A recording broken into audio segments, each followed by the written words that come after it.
Bonjour et bienvenue dans cette partie de la formation JIT. Tout dernièrement, nous avons parlé des dépôts distants. Nous avons vu comment mettre en place cela. Nous avons vu aussi comment interagir avec le dépôt distant, soit envoyer son travail ou bien recevoir le travail qu'il y a déjà sur le dépôt distant. Dans cette partie, nous irons plus loin. Nous allons aborder une fonctionnalité très intéressante de JIT qui s'appelle les branches.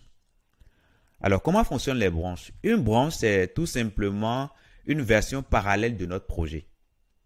Et par défaut, lorsqu'on crée un dépôt distant, GitHub associe directement à notre dépôt distant une branche. Et cette branche s'appelle main.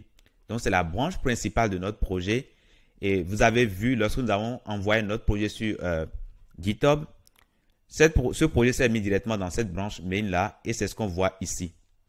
Donc, en gros, une branche, comme je l'ai dit, c'est une version parallèle de notre projet. Par défaut, la branche que GitHub nous propose, c'est la branche principale du projet. On l'appelle branche principale. Les autres branches que nous allons créer plus tard pour nous en servir seront tout simplement une copie de la branche principale que GitHub nous a proposée qui s'appelle main.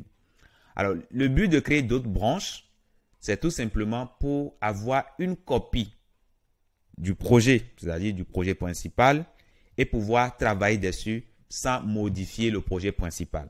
L'idée, c'est de développer en parallèle des fonctionnalités sans que cela ne soit intégré à la version principale du projet.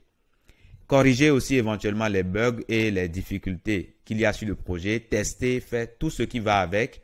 Et c'est quand tout sera prêt sur la branche qui garde une copie, c'est quand tout sera prêt sur cette branche copie qu'on va maintenant envoyer tout sur la branche principale. Regardons un peu comment ça fonctionne. Dès qu'on crée directement un dépôt distant sur GitHub, on a une branche qui nous est fournie qui s'appelle main. Nous avons vu ça tout à l'heure sur l'interface. Et donc, lorsque nous allons envoyer ce que nous avons en local sur ce dépôt distant, eh bien, tout ce que nous allons envoyer viendra s'aligner sur la branche main. Si demain, on fait des modifications et on envoie encore, cette modification viendra s'aligner sur la branche main. Si notre collaborateur fait des modifications et envoie, on aura aussi cette même modification sur la branche main, etc., etc. Et comme je l'ai dit tout à l'heure, cette façon de faire peut créer des conflits. Imaginez que moi, je modifie par exemple le fichier CSS par exemple, et je mets des données par exemple.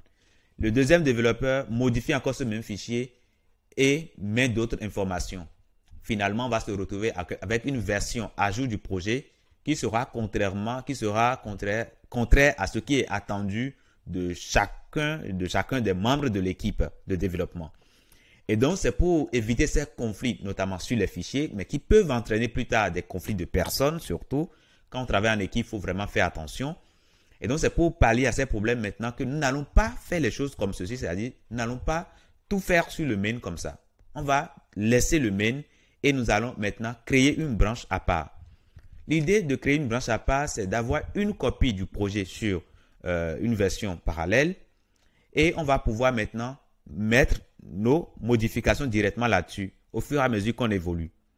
Et quand on finit maintenant de tester les fonctionnalités que nous avons développées et que tout marche correctement, en ce moment maintenant, on pourra maintenant envoyer ce qu'on a réalisé comme travail sur la branche main. Et comme ça, sur la branche main, on aura seulement les versions du projet qui sont déjà validées, qui sont déjà testées, qui sont déjà fonctionnelles. Alors, ceci, c'est un exemple très simple parmi tant d'autres. Imaginez maintenant que nous sommes peut-être à plusieurs à travailler sur le même projet. Nous sommes, disons, deux, par exemple, travaillent sur le même projet.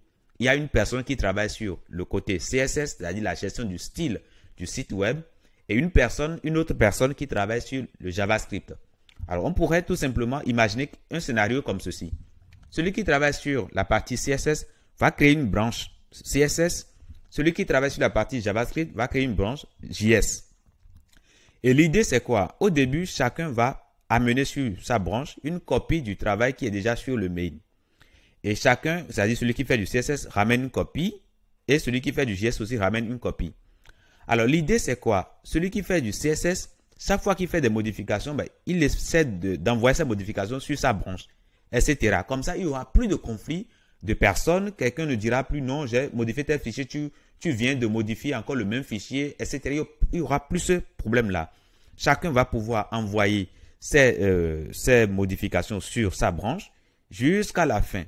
Si à la fin, celui qui a fait du CSS a fini et celui qui a fait du JavaScript a fini, ils pourront maintenant faire une fusion de ce qu'ils ont fait comme travail, c'est-à-dire le CSS et le JavaScript. Ils pourront faire une fusion et regarder est-ce que tout marie bien, est-ce que tout fonctionne correctement ensemble.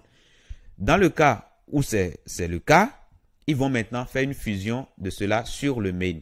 Et du coup, le travail qu'ils ont réalisé chacun de son côté, ils vont le mettre ensemble et le mettre maintenant sur le main.